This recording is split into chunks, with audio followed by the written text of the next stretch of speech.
आजकल की मोहब्बत मोहब्बत नहीं, बेहयाई का दूसरा नाम है।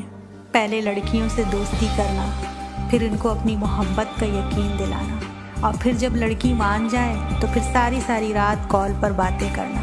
पहले तजस्सुस की इंतहा, फिर एक दूसरे को जानने की ख्वाहिश, हर मैसेज पर दिल का बेकाबू होकर धड़कना, एक नाहमोरीम लड़की से बात करने के लिए माँ बाप को भी इग्नोर कर देना,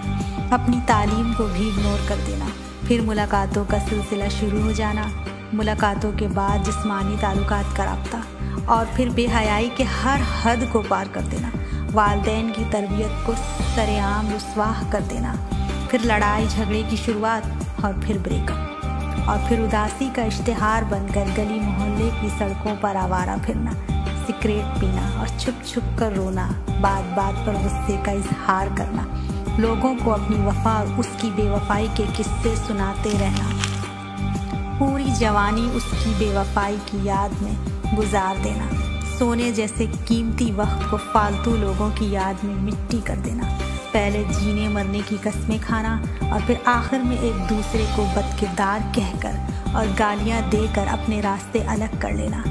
इसको आजकल की नई जनरेशन मोहब्बत कहती है। आप क्या कहते हैं?